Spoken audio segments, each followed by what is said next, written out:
And good morning, well, good afternoon, everyone. We are back with the Renny Show. Hello, Jenny. Hello, Rachel. How are you this fabulously grey, wet, windy day?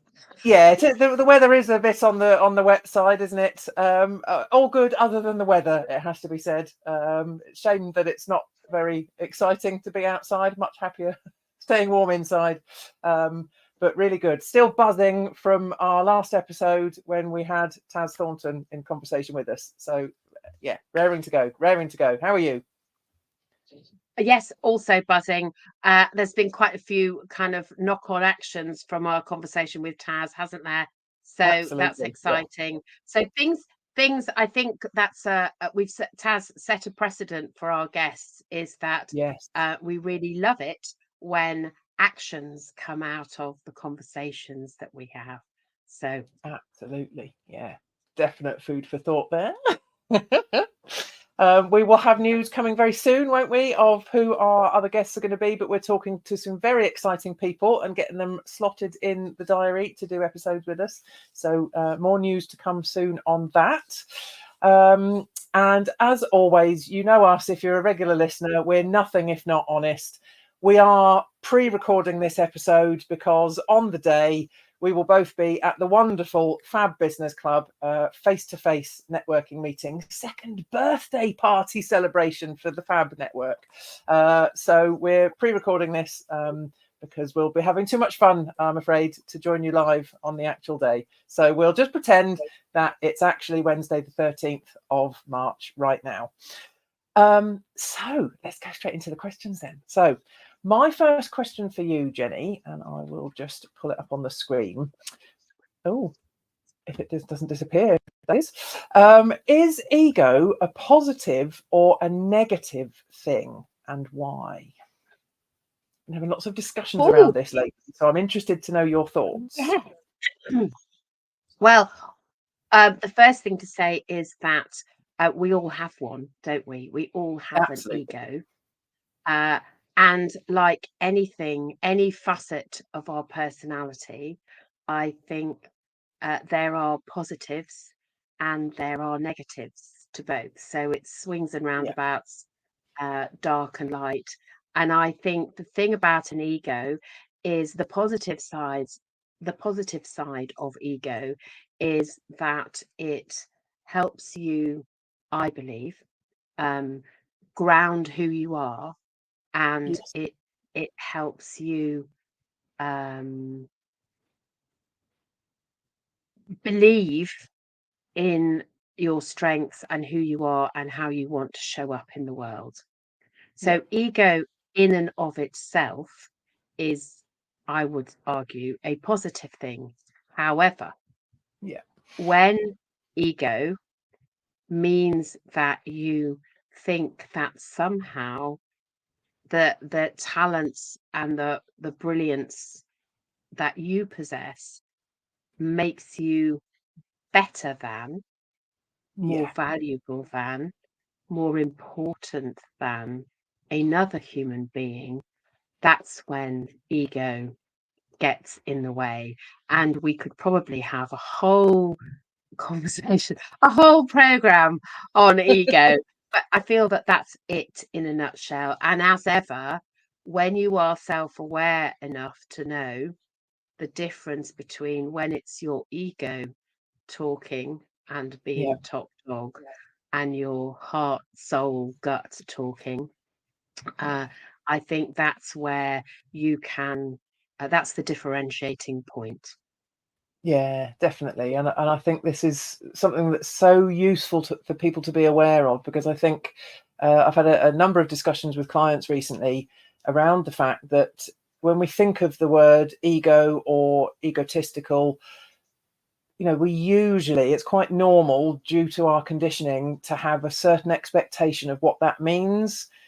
And for a lot of people, it's automatically a negative connotation because they think of a certain archetypal person who is egotistical, when actually there's so much more to it than that. As you've said, there's the light and the shade. There's definitely positives. Your ego wants to promote you. It wants you to put yourself out there and do the things that you're good at, do the things that make you happy.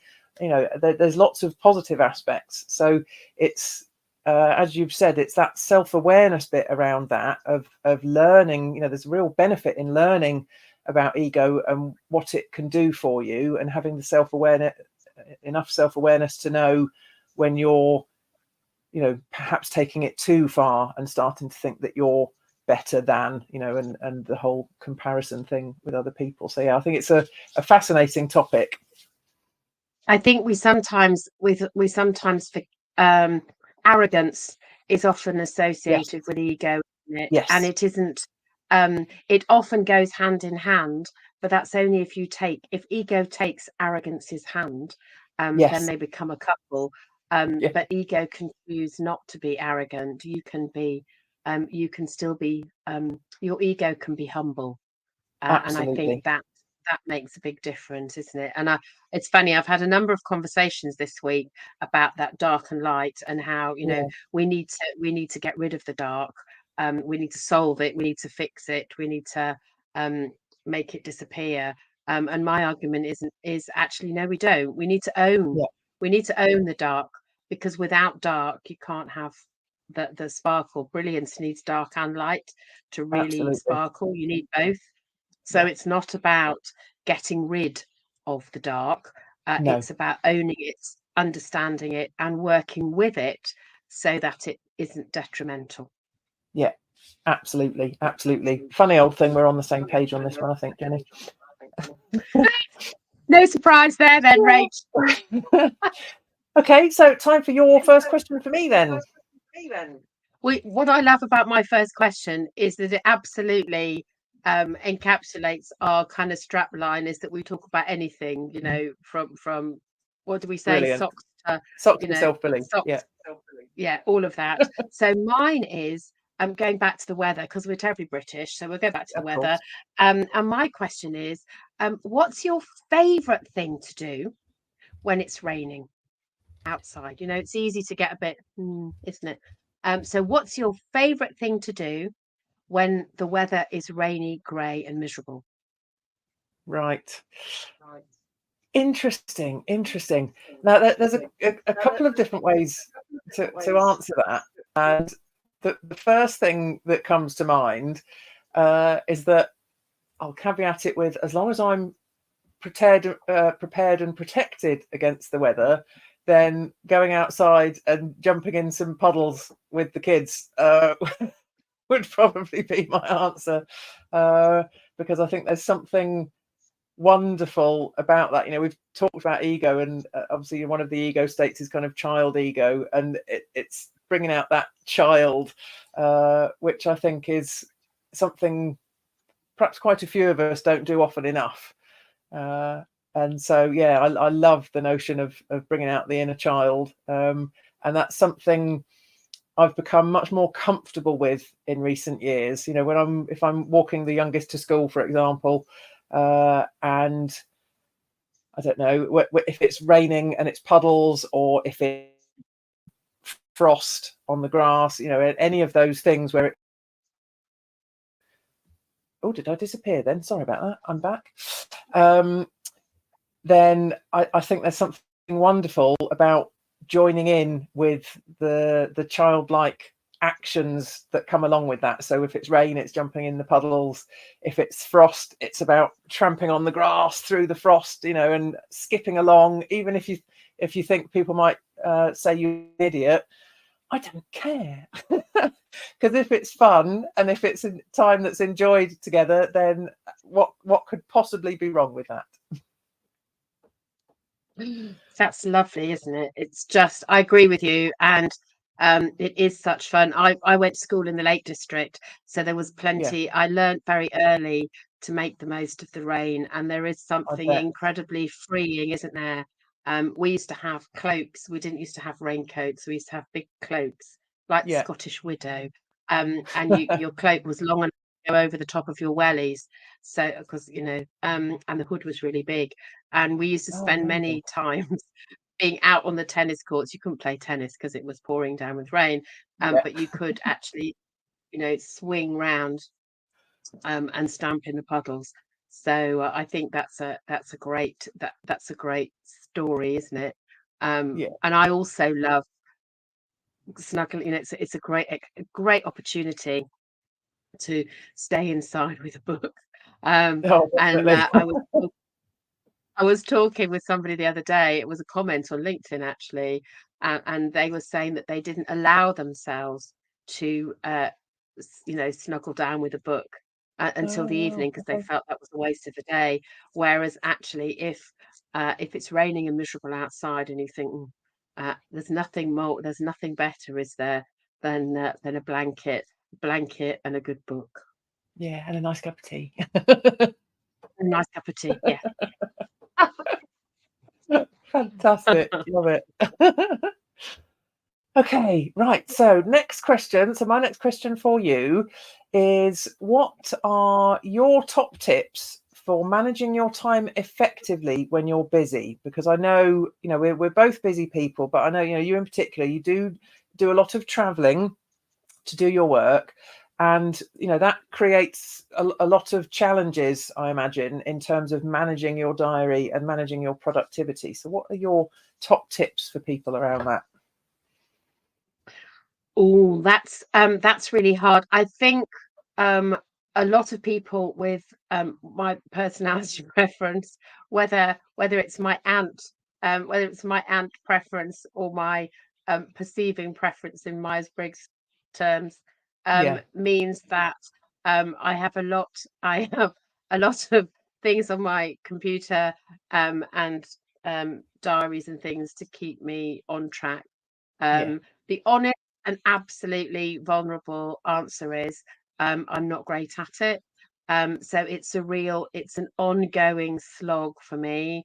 yeah, And I try really hard not to overbook myself. yeah, I try, but I don't often. I occasionally don't succeed at that. I have double book things. I'm also guilty, and I think maybe that maybe this will resonate with people. Um, I think I've got more time than I have. So what I have a tendency to do, and again, knowing that I do it means I kind of go, oh, are you putting too much in there? I think, yeah, oh, in my enthusiasm, I think I'm on my way from A to B. Oh, I could just pop in yeah. to do X, Y, and Z on my way. Excuse me, you can tell we're live recording, can't you? Because we won't edit that out. Excuse me.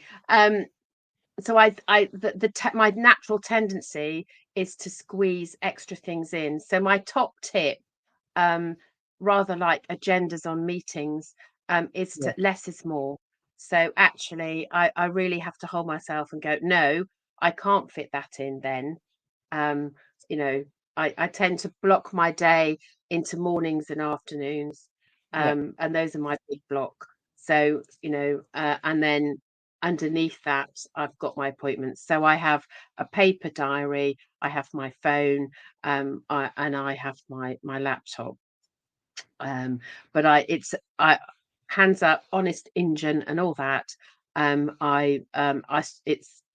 It's an ongoing work in progress, and lots of technological support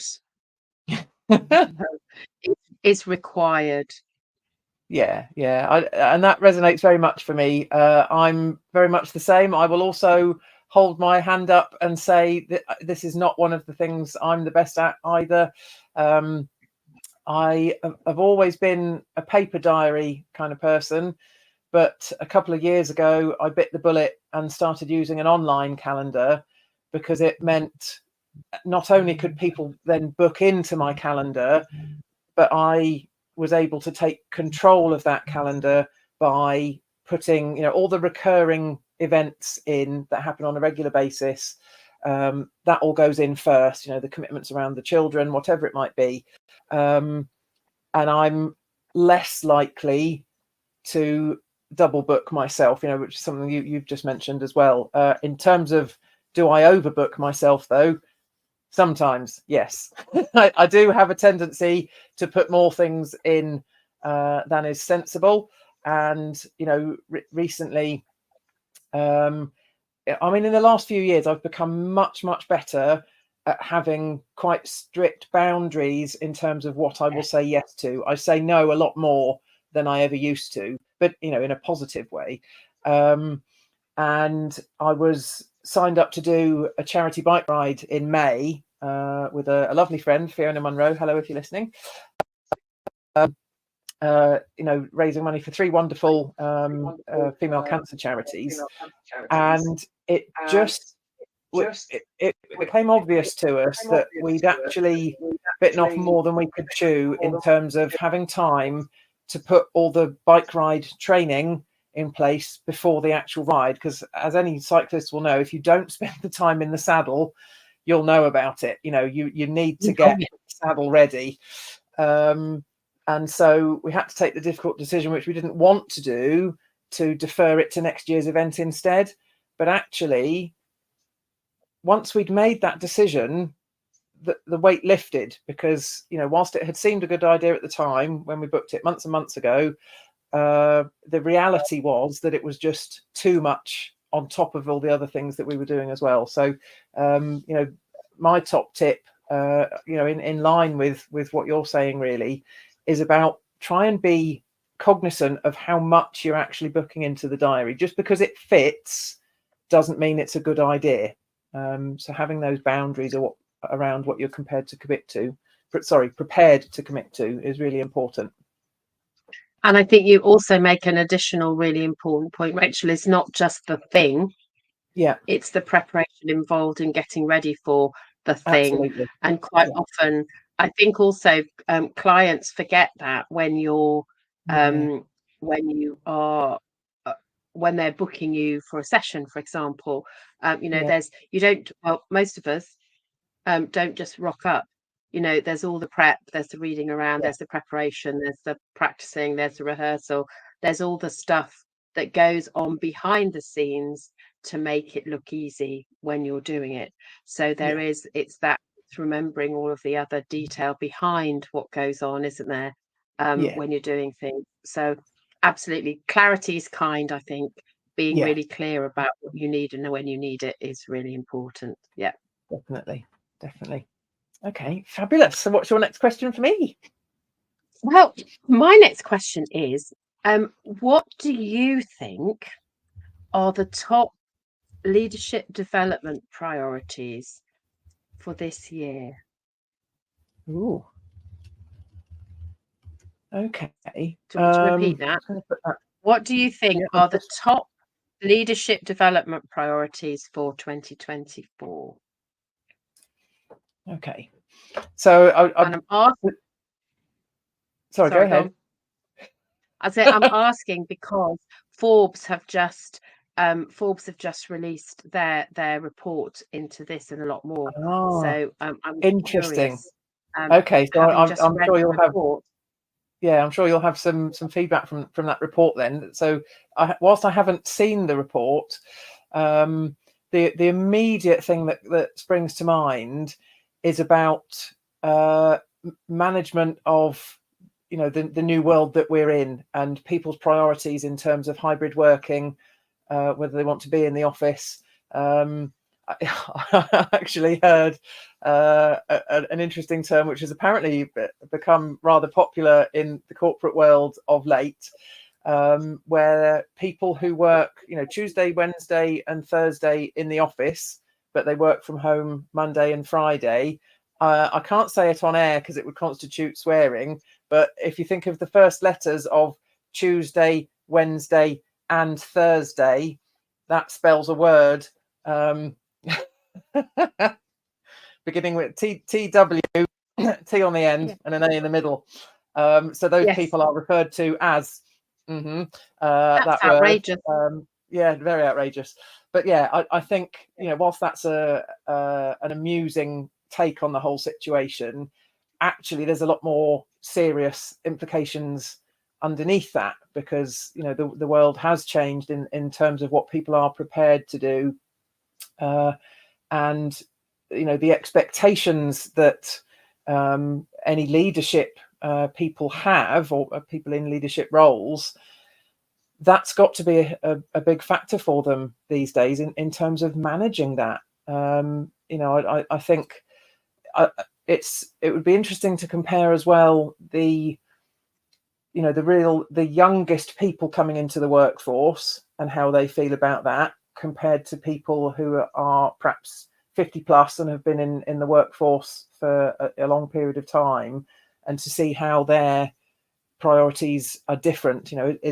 Would it be true to say that the younger people just now expect more flexibility because that's the world of work they're coming into? They've never known anything different, and I think managing that in terms of output and productivity, meeting people's expectations, looking after the needs of the individuals, I think that's actually quite complicated.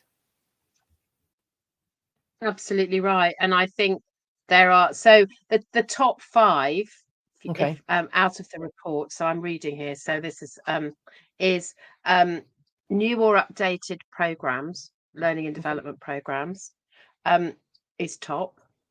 Yeah. Okay.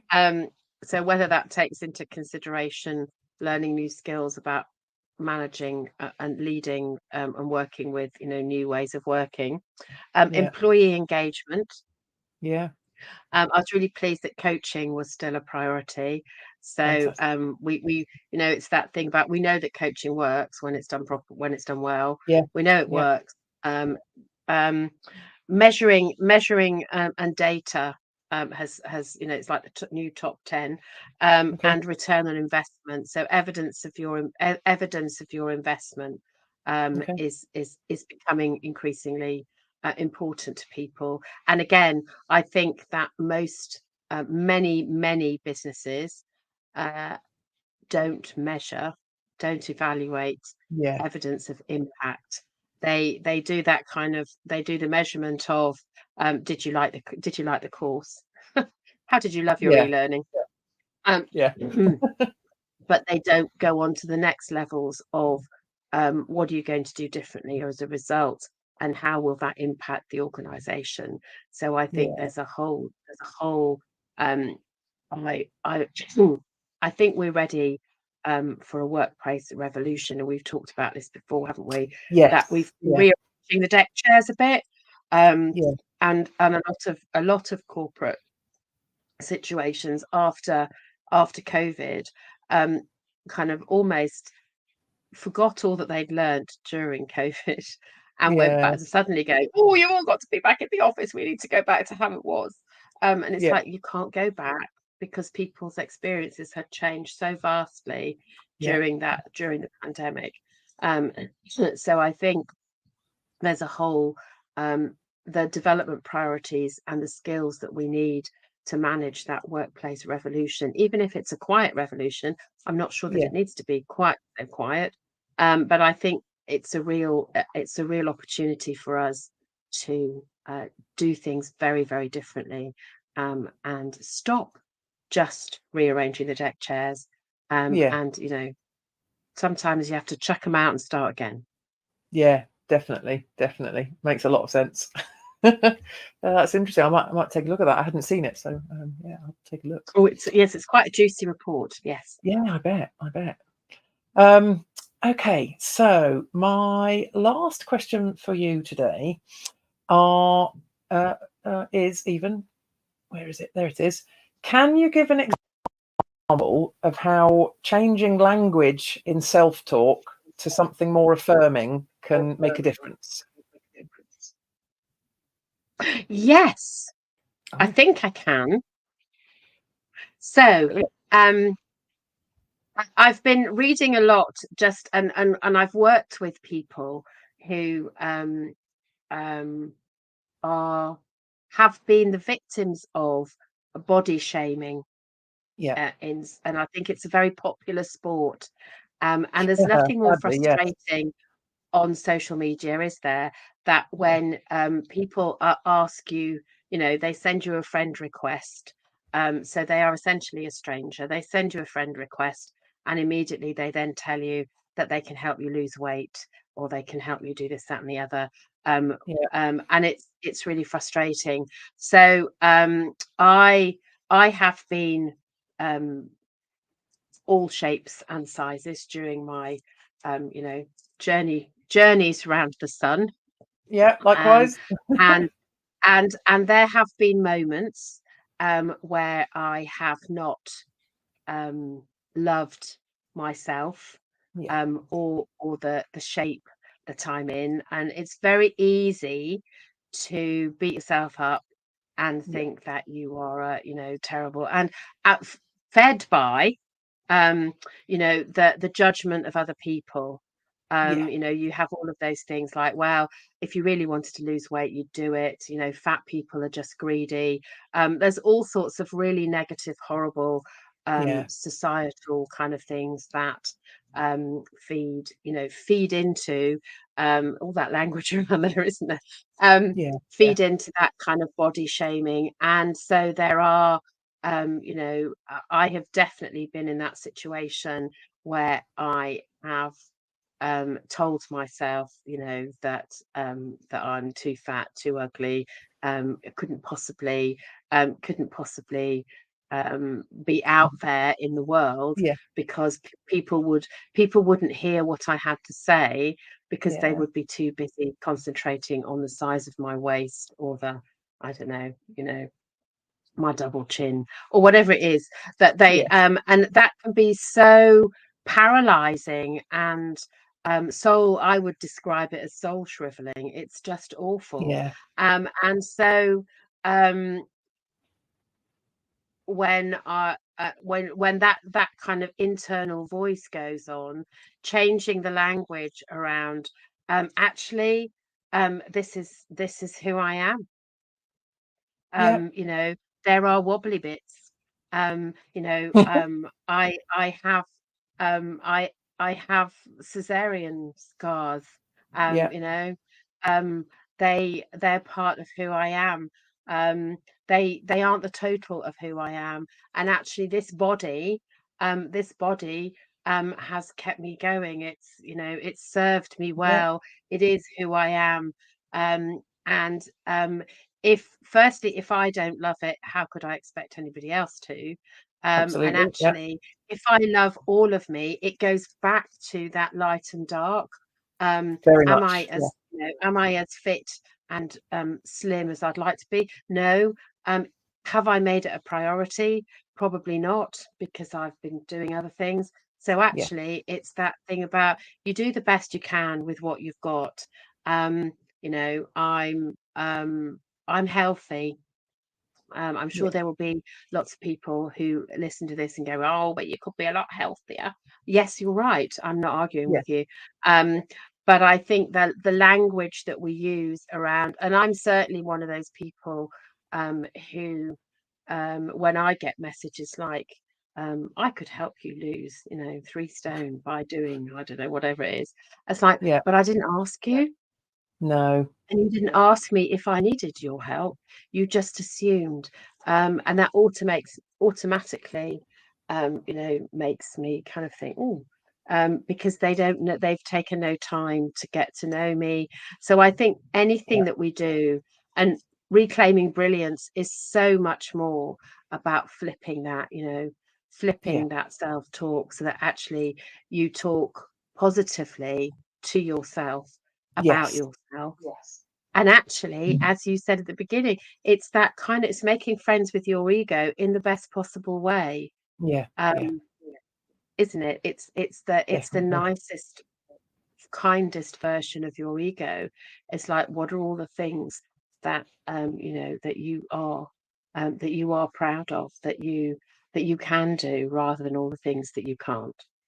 Yeah, absolutely. And I think this is something I've talked a lot with clients about recently, and quite often a good starting place is to do a brain dump onto paper, perhaps, of the things that you tell yourself, be they positive or negative, and start by just picking one of the negative ones and try and reframe that language. Now, one thing that came up in one conversation was someone defaulting to just saying, I am rubbish at XYZ. That if it's something they're not good at, their default is just to say, well, I'm rubbish at that.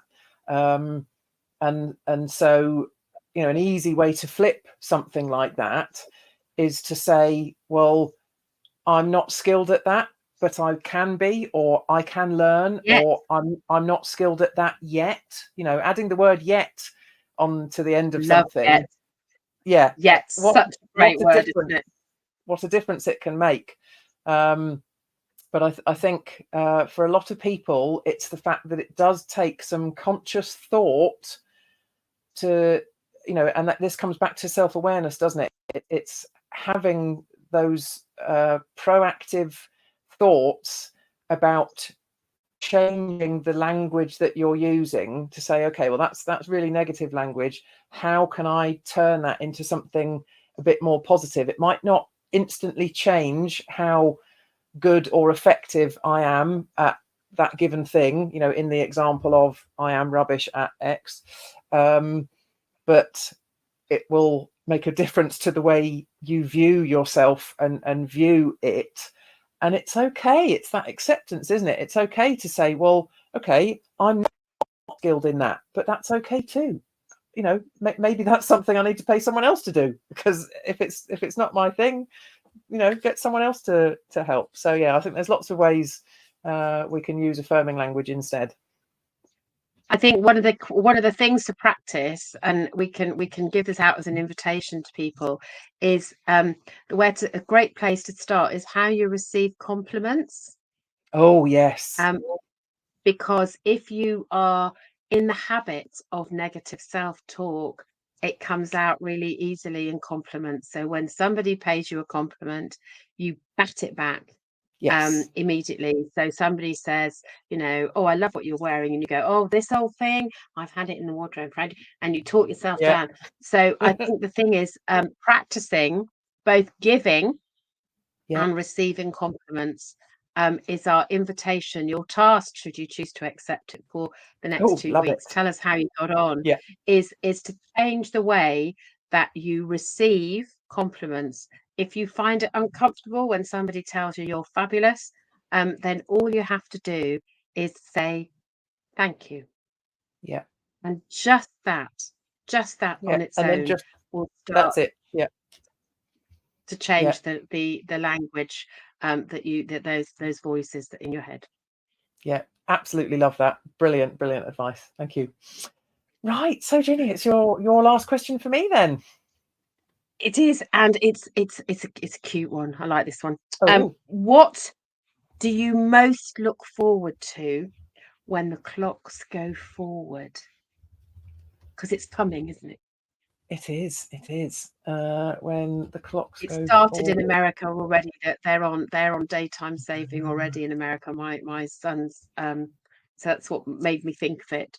So what do you most look forward to when the clocks go forward?